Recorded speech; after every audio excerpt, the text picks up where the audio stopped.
Guys, samahan nyo nga ako mag-harvest ng sitaw guys. So, naka-harvest na ako ng ayan. So, ayan yung sitawan ko guys. So, gagawin ko lang siya. Dahil kakasitaw ko lang kanina. So, gagawin ko dito guys. I-steam ko siya. Tapos, ipoprosen ko lang siya para hindi siya masira guys. So, sayang man kung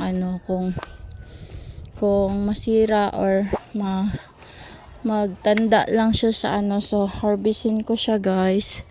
Tapos ayan, so gagawin natin siyang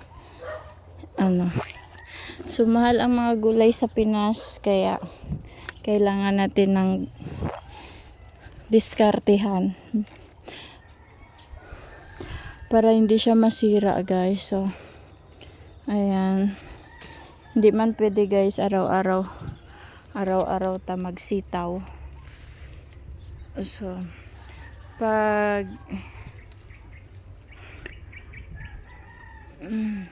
kasi na tayo, ma-arthritis na ta.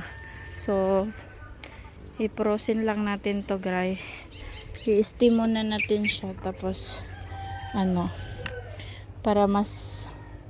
para hindi siya kaagad tigulang, hindi kaagad siya magumulang. So kailangan natin siya guys harvestin at i-steam natin siya at ilagay natin sa frozen para pag ilagay na natin ng sitaw ay may sitaw tayong madudukot. So tiyaga natin magtanim, may tiyaga din tayo mag-harvest.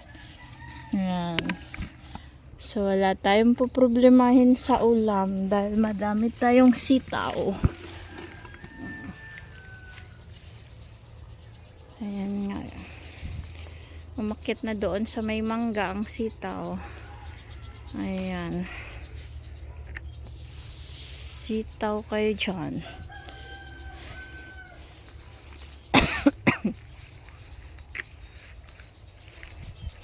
So pag na siya, pag tumanda na tong sitawan natin, ay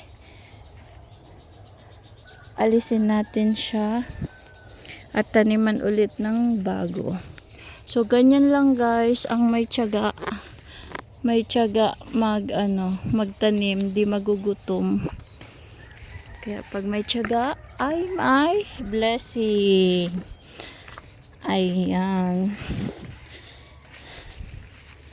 dami natin na harvest ngayon na sitaw. Ayan, dami guys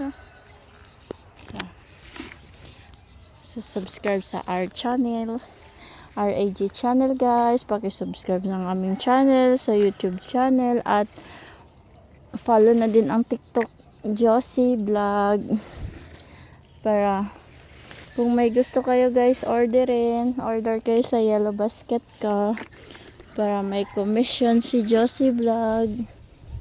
Ayan, dami natin to di sitaw.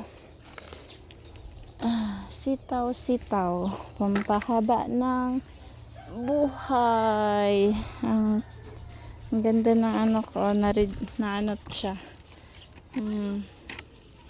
Dito, basta at least may ma-harvest ito cute siya lumalaban.